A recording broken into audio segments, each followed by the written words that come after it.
Morning to all of you. मैं Brajesh Kumar, biology faculty, आप सभी का online classes Tagore children academy Surajgarh में स्वागत करता हूं।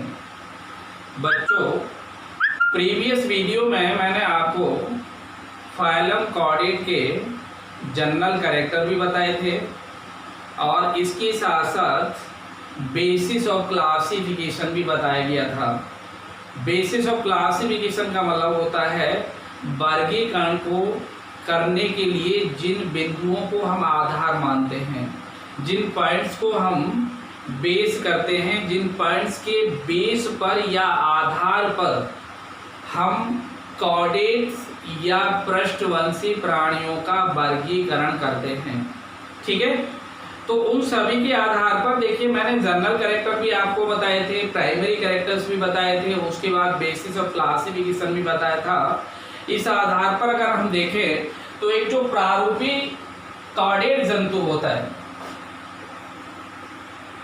जिसमें आप देखोगे तो इस तरह से इसमें ये सॉलिड क्या पड़ी होती है, जिसको हम नाम दे रहे होते हैं नॉटोकॉट, नर्वकॉट, और इसके पश्चात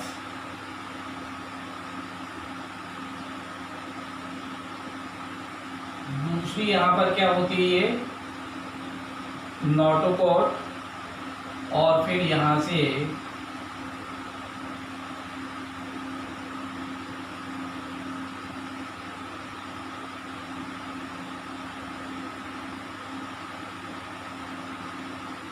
ठीक है। इसको अगर चाहो तो इस तरह से हम दिखा दे सकते हैं।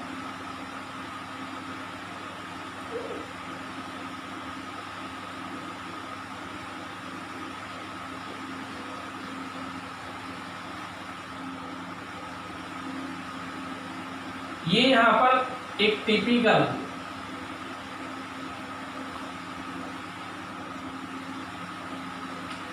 यहाँ पर ये हम दिखा रहे हैं 1 2 3 4 5 6 7।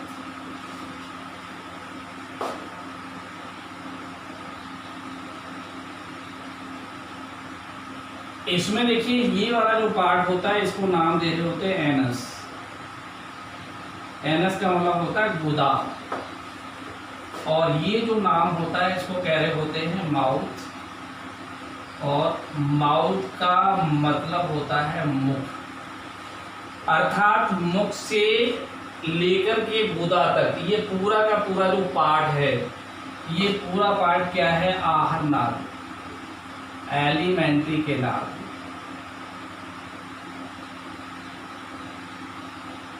कंप्लीट एलिमेंट्री केनाल है। यहाँ पर ये जो आपको रंध्र दिखाई दे रहे हैं या ये स्लिट्स दिखाई दे रही हैं, इनको कह रहे होते हैं क्लोक दरारें, गिल स्लिट्स। कहाँ पर होती हैं, ग्रसनी के दोनों पार्श्व भागों में, और कैसी होती है, पेयर में होती हैं, जिनको हम फेरेंजियल गिल स्लिट्स या ग्रसनी क्लोक दरारें कह रहे होते हैं। ठीक, इसके पश्चात देखिए ये वाला जो पार्ट होता है, इसको कहा जाता है नर्व कॉर्ड। नर्व कॉर्ड को कह रहे होते हैं तंत्रिका रज्जु, और इसके नीचे जो दिखाई दे रही है इसको कह रहे होते हैं नोटोकॉर्ड। इसको कहा जाता है पृष्ठ रज्जु। ठीक है, यहाँ पर ये वाला जो पार्ट होता है इसको कह रहे होते हैं बॉडी वाल। बॉडी वाल का मतलब होता है देह भित्ति। और ये जो अब आपको स्ट्रक्चर दिखाई दे रहा है, इसको हम टिपिकल कॉर्डेट एनिमल कह सकते हैं। क्या कह सकते हैं इसको, टिपिकल कॉर्डेट एनिमल। इसको हिंदी में बोला जाता है प्रारूपी कॉर्डेट जंतु। प्रारूपी कॉर्डेट जंतु। ठीक है, मैंने आपको ये बताया था कि कॉर्डेट में जो प्राइमरी कैरेक्टर होते हैं उसमें 3 कैरेक्टर होते हैं, जिसमें एक बताया था पृष्ठ रज्जु की उपस्थिति, जिसको नोटोकॉर्ड बोलते हैं। ये आहार नाल के ठीक ऊपर तथा तंत्रिका रज्जु के ठीक नीचे पाई जाती है, अर्थात दोनों के बीच में है। इसके बाद दूसरा पार्ट होता है, इसको कह रहे होते हैं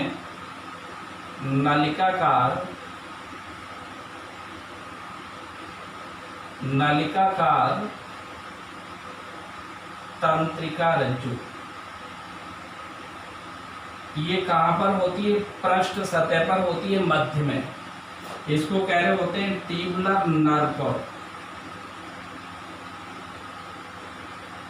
ट्यूबुलर नर्व कॉर्ड। और तीसरा मैंने बताया था आपको ग्रसनीय क्लोम दरारें, जो जीवन की किसी न किसी अवस्था में पाई जाती हैं।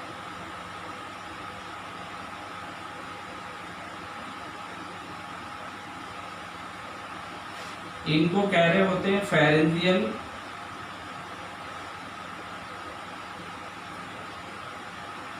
Gill slits.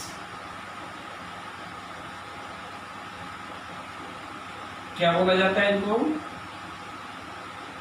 ग्रसनीय क्लोम दरारें। अब देखिए, ये तीनों के तीनों कैरेक्टर यहां पर दिखाई दे रहे हैं। देहभित्ति तथा जो यहाँ पर नोटोकॉर्ड होती है, जो रॉड शेप्ड होती है, लचीली होती है। पृष्ठ भित्ति और इसके मध्य में पाई जाने वाली ये खोखली क्या पाई जा रही है? तंत्रिका रज्जु पृष्ठ सतह पर आ गई। इसके ठीक नीचे क्या होगा? पृष्ठ रज्जु। पृष्ठ रज्जु के ठीक नीचे क्या होती है? आहार नाल। और आहार नाल में ग्रसनी के दोनों तरफ पेयर में क्या पाई जा रही होती है? क्लोम दरारें पाई जा रही होती है, जो श्वसन के लिए काम आ रही होती है। ये तीनों के तीनों कैरेक्टर भ्रूणी अवस्था में आवश्यक रूप से पाए जाते हैं कॉर्डेट में। भ्रूणी अवस्था में कॉर्डेट या पृष्ठवंशियों में ये आवश्यक रूप से पाए जाते हैं, इसलिए इनको हम प्राइमरी कॉर्डेट कैरेक्टर्स या इसेंशियल कॉर्डेट कैरेक्टर कह रहे होते हैं। इनके अलावा जब जो कैरेक्टर आते हैं वो सारे जनरलाइज हो जाते हैं, उनको हम सामान्य कैरेक्टर या सामान्य लक्षण कह सकते हैं। ठीक है, तो ये तीनों के तीनों यहाँ पर दिखाई दे रहे हैं, इसलिए ये जो डायग्राम आपको दिखाई दे रहा है, इसको हम क्या नाम दे रहे होते हैं? प्रारूपिक कॉर्डेट जंतु। अब देखिए, जब ये जंतु मेच्योर हो जाता है तो यहाँ पर नोटोकॉर्ड की जगह किसका निर्माण हो जाता है? रीढ़ की हड्डी बन जाती है। कुछ ऐसे जंतु जरूर होते हैं जिनमें throughout the life notochord ही पाई जाती है, उनमें रीढ़ की हड्डी नहीं बनती, तो उनको हम कॉर्डेट कह रहे होते हैं, कभी वर्टिब्रेट या कशेरुकी उनको नहीं कह रहे होते।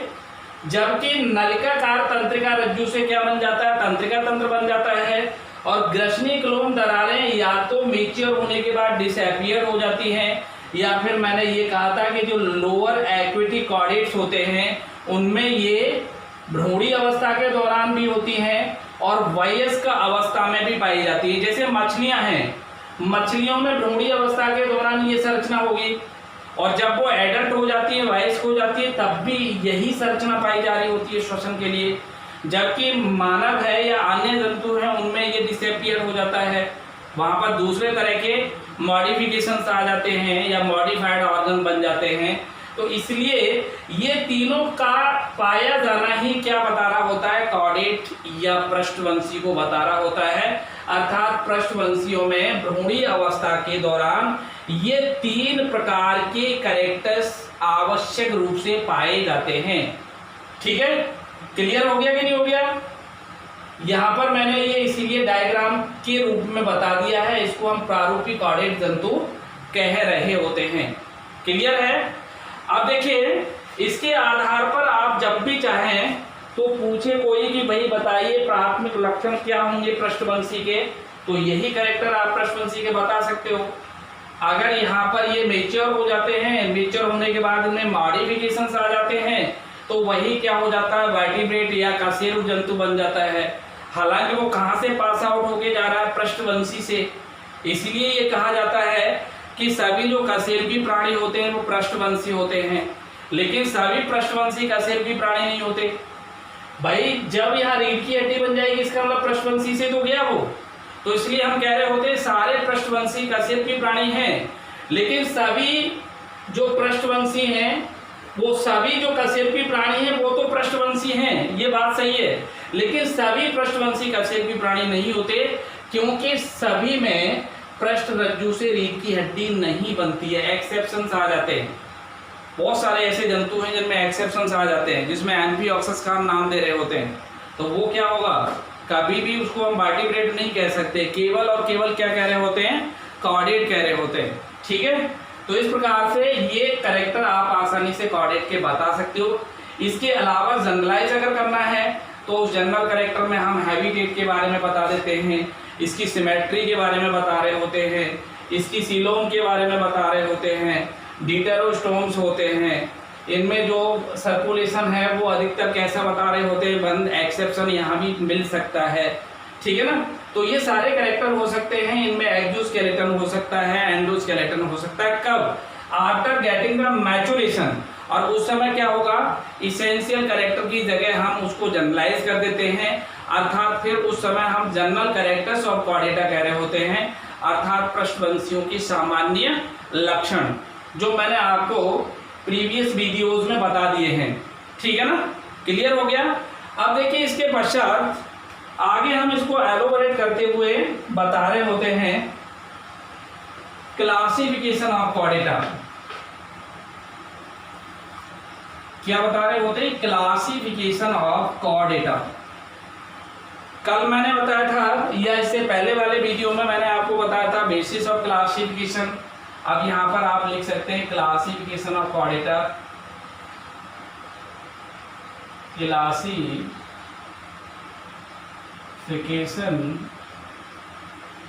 ऑफ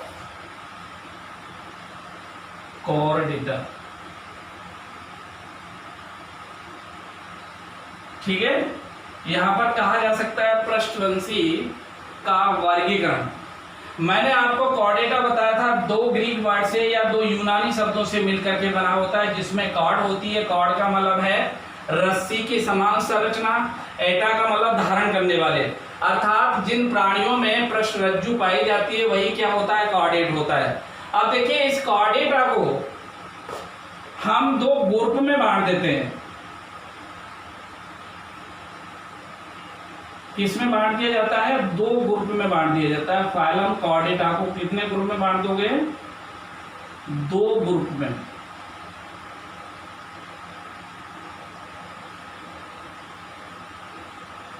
ग्रुप का मतलब होता है समूह, जिसमें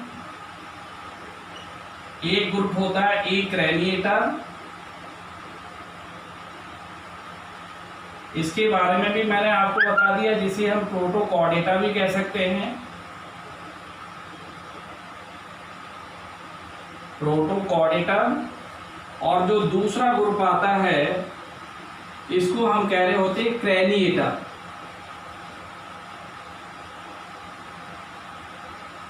या इसका दूसरा नाम होता है यूकॉर्डेटा।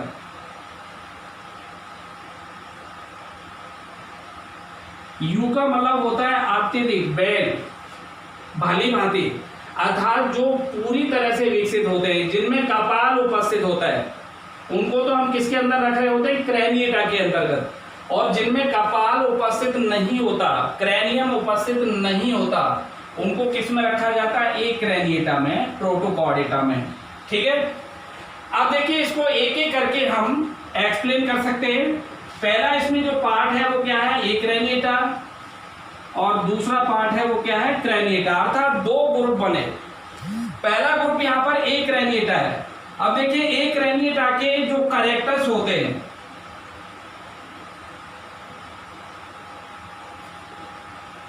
कैरेक्टर्स मीन्स लक्षण, जिसमें पहला लक्षण हम कह रहे होते हैं कि ऑल आर मैराइन या मैरिन वाटर, सभी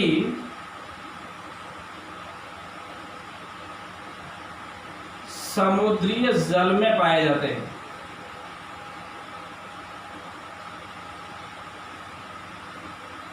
सभी समुद्रीय जल में पाए जाते हैं, इसका मतलब है ऑल आर मैराइन या मैरिन, ठीक है।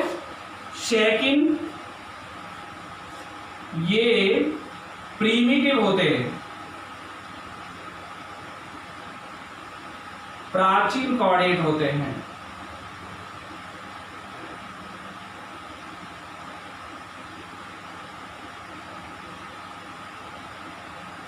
ठीक है ना, कैसे बता दिया, प्रीमिटिव, प्राचीन। इसके बाद नंबर थर्ड, इन कॉर्डेट में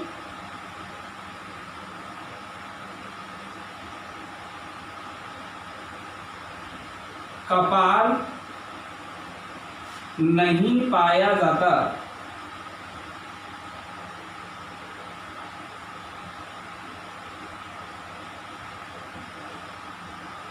ठीक है। नंबर फोर, शेर मस्तिष्क तथा कशेरुकदंड अनुपस्थित होता है।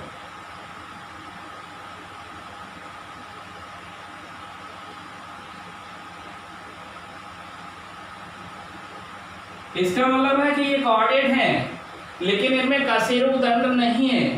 इस कशेरुकदंड की जगह क्या होगा, पृष्ठ रज्जु, जो अभी मैंने कैरेक्टर बताया था। क्या बताओगे, इन कॉर्डेट जंतुओं में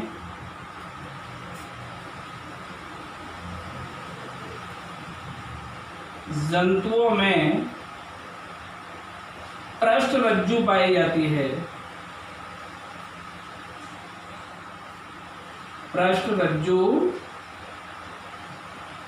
पाई जाती है, जिसे क्या कहते हैं अंग्रेजी में, नॉटोकॉर्ड।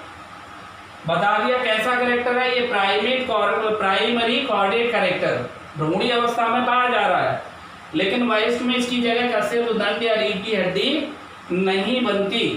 ठीक है, कपाल नहीं है, स्पर्श नहीं है, मस्तिष्क नहीं है। इसके बाद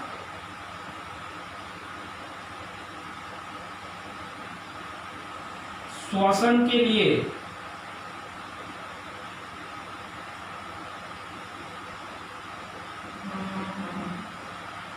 क्या होती है, इनमें ग्रसनीय क्लोम दरारें।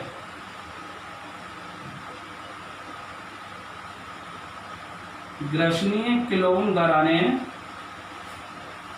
पाई जाती हैं या होती हैं।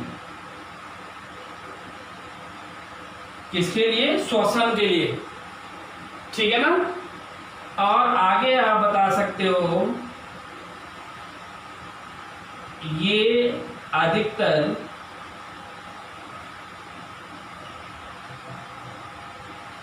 स्थानबद्ध सीडेंटरी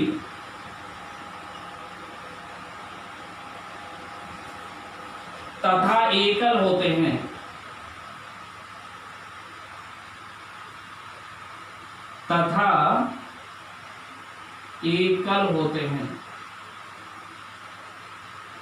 ठीक है, ये कैरेक्टर है किसके, ग्रुप एक्रेनिएटा के। फाइलम कॉर्डेटा को आपने दो समूह में बांट लिया, दो ग्रुप में बांट लिया।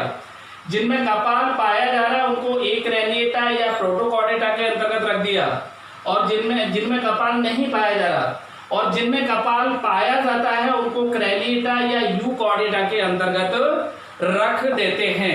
ठीक है ना। अब देखिए, इससे अभी अपने को नहीं कुछ कहना है, केवल इसी को हमें आगे लेके जाना है अभी।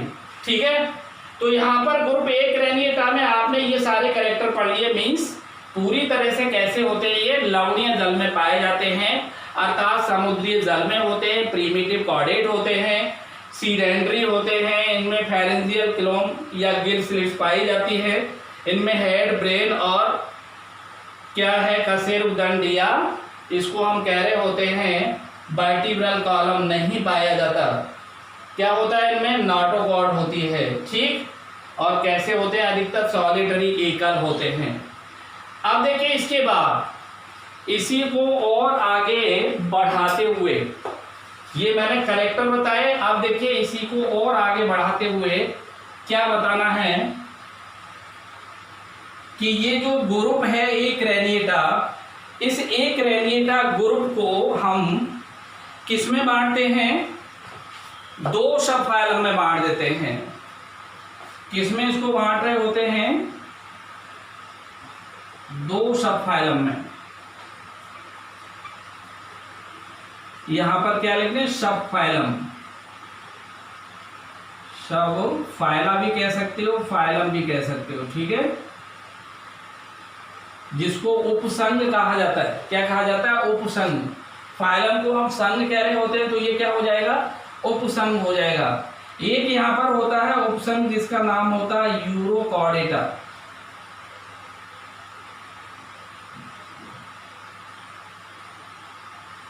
इसी यूरोकॉर्डेटा का दूसरा नाम होता है ट्यूनिकेटा।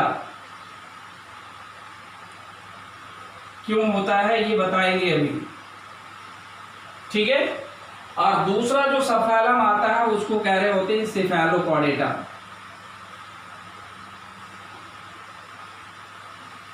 सेफेलोकॉर्डेटा पहला सबफाइलम और ये दूसरा सबफाइलम। अब आपसे अगर पूछा जाता है कि यूरोकॉर्डेटा में पाए जाने वाले जंतु कौन से आवास में पाए जाएंगे, तो क्या बताना पड़ेगा अपने को?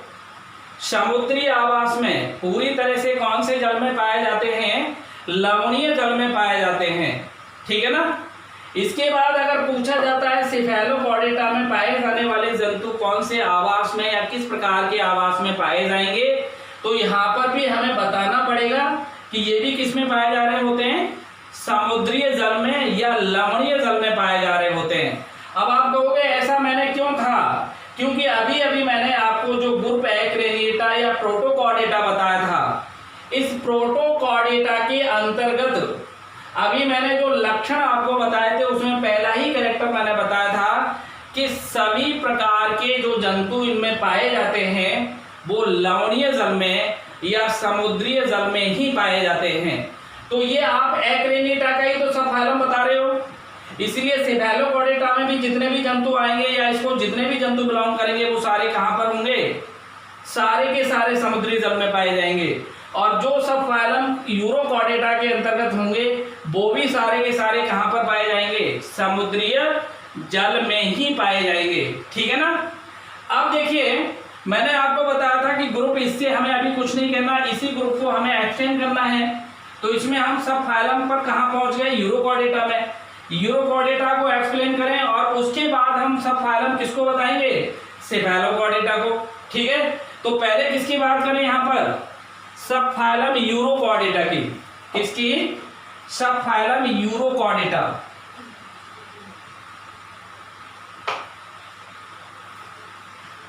अब देखिए सबफाइलम जब यूरोकॉर्डेटा यहां पर हम लेते हैं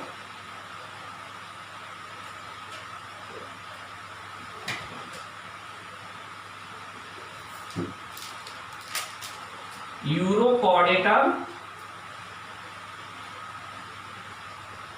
दूसरा इसका मैंने नाम बताया था ट्यूनिकेटा,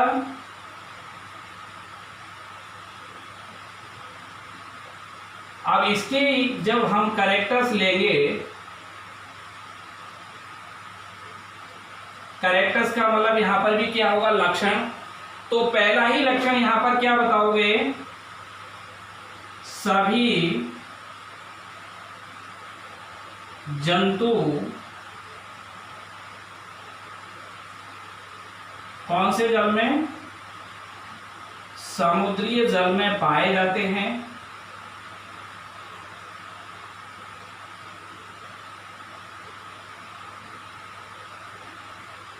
जो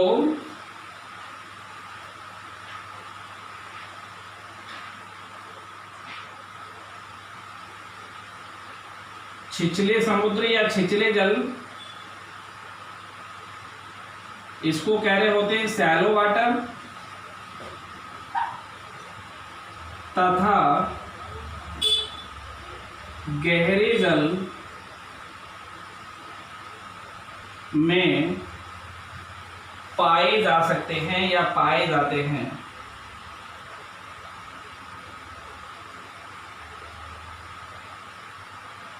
ठीक है, टोटली कैसे हैं?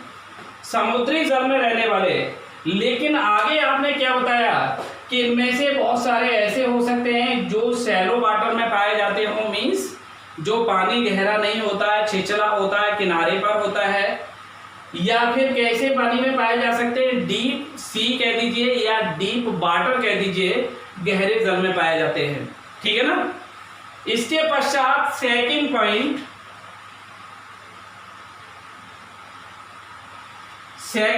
में हम बता रहे होते हैं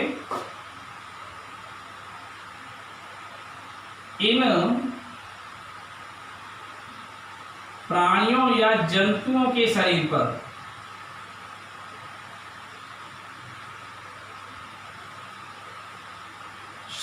पर एक सेल्यूलोज के समान,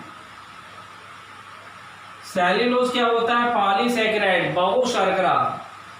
सेल्यूलोज के समान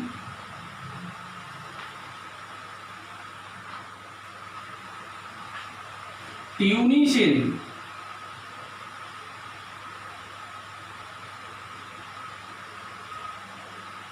ठीक है। इन प्राणियों के शरीर पर एक सेल्यूलोज के समान ट्यूनिसिन से बना हुआ खोल होता है, खोल या आवरण, जिसको हम टेस्ट बोलते हैं।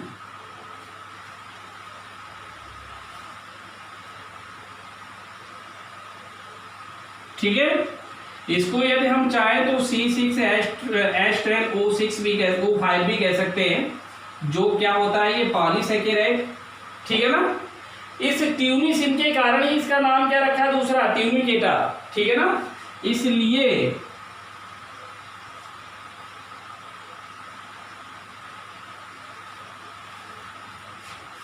इन्हें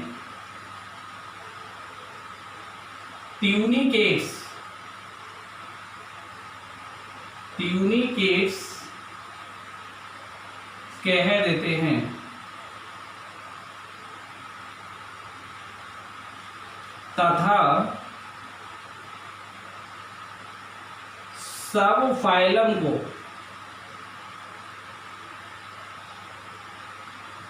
ट्यूनिकेटा कहा जाता है। ट्यूनिकेटा कहा जाता है।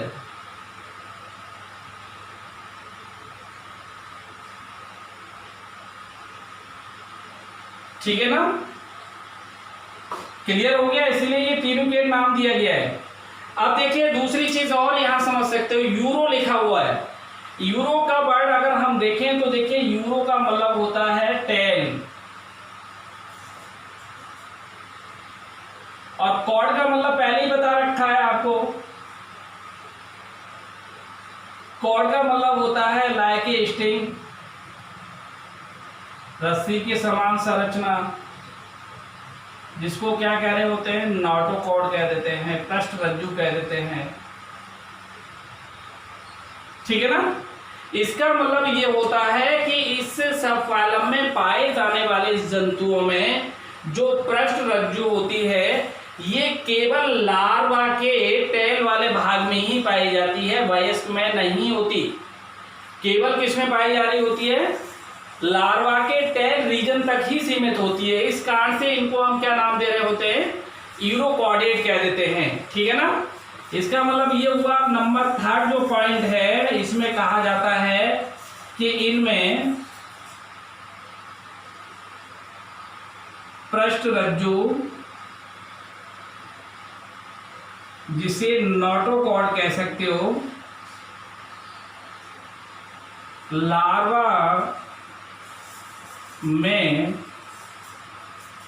केवल टेल वाले भाग में ही पाई जाती है।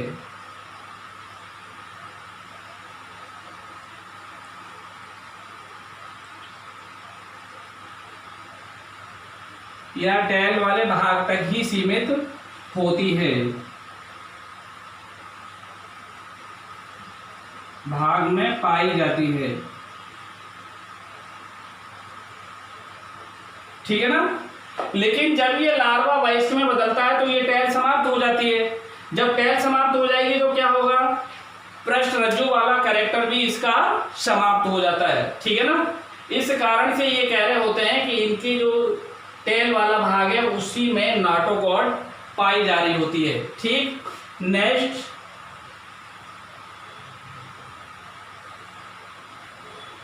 वयस्क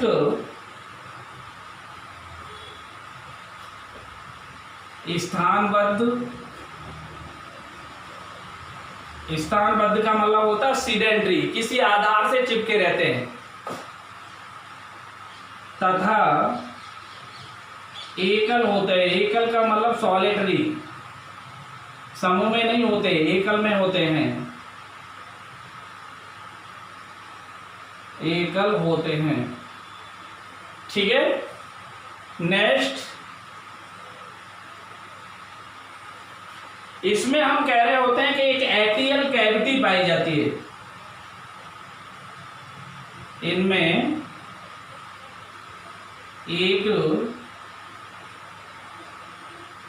एट्रियल कैविटी पाई जाती है।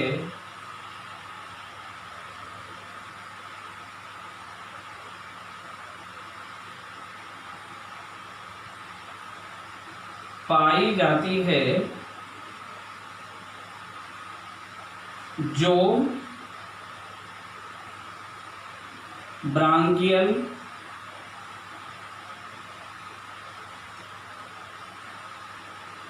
तथा एट्रियल अपर्चर्स द्वारा बाहर खुलती है, बाहर खुलती है। ठीक है। ओके।